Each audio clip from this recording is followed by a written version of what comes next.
Hey you guys, I've been painting. I got the paint back to a proper consistency that I'm much more comfortable with. Let me just adjust something here. Ah, much better. Okay. That's just something for me to see my camera better. And so it's a lot more liquidy, thinned down, which is what I wanted.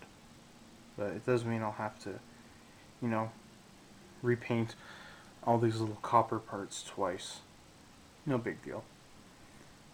That's pretty small compared to not getting it to work at all. Um, probably probably the nicest, to continue what I was saying about metallic paints, probably the nicest metallic paint was this, I can't remember which one it was, but it was a Humbrol silver. And it was so good. I love that paint. Um, and it was a weird paint because basically all it required of was to be mixed up once, like thoroughly once, and then I would just shake the pot up once, before using it, and it was ready to go. Didn't it didn't like separate again, and it was, oh man, it was such good paint. I wish I could remember what one it was. It was before I switched to acrylics.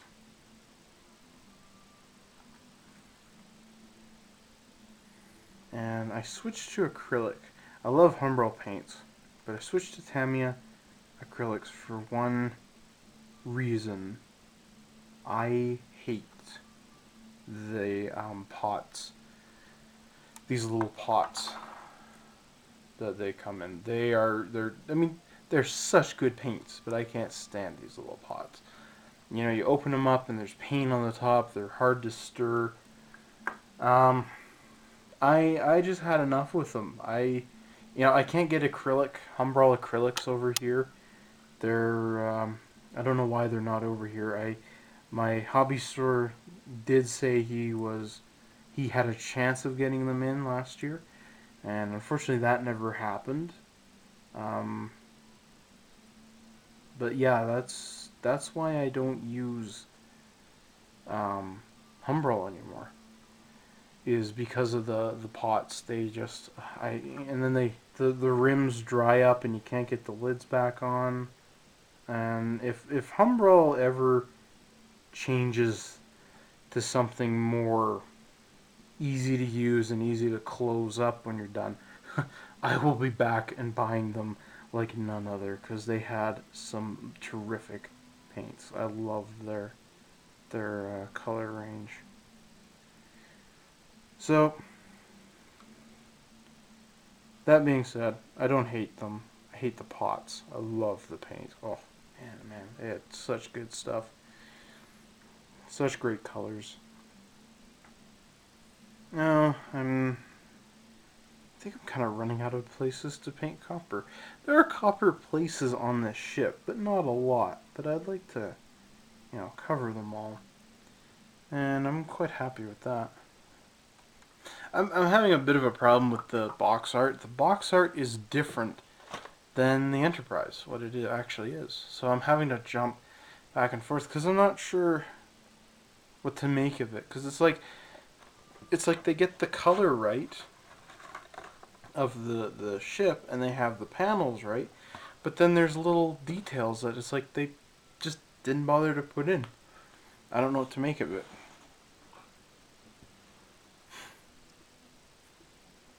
If anyone can tell me what and how to more properly paint this, it will be too late. Because by the time you see this, whoops, this will most likely be all done.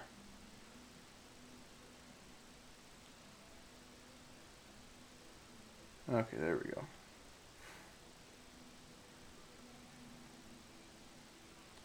So yeah, it's pretty transparent. I can see that. It's not looking that nice. It looks kind of terrible.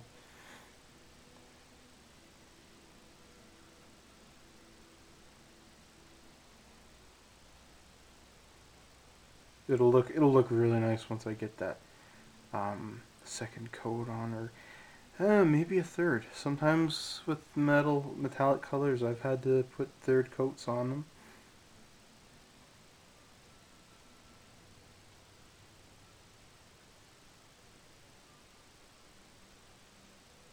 Okay.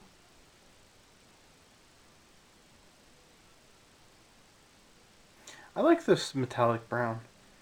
Um, this was recommended to me. Well, actually, wasn't really recommended. But I have seen it used before. My brother uses it on his Space Marine figures. No, not Space Marine. The orcs. They're not Space Marines.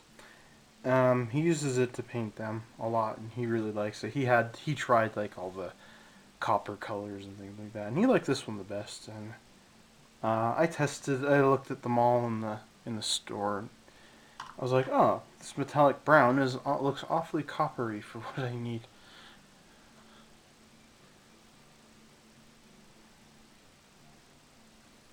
And now the moment of truth.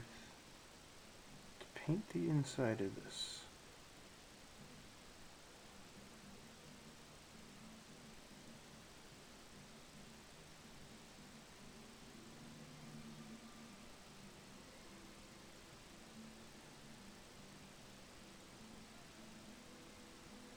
So I'm going to paint this edge here in the center.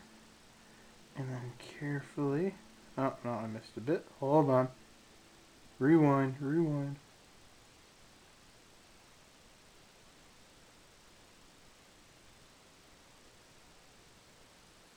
Okay.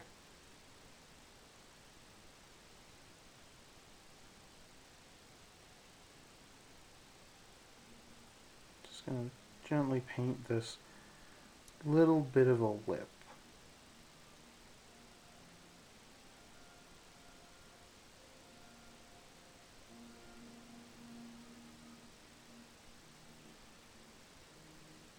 Okay.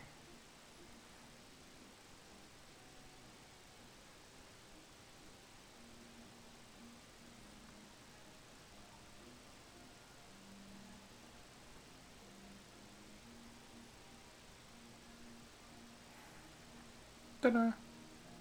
Doesn't look that good. It's because I got the back of the gunmetal on there. It looks quite shabby.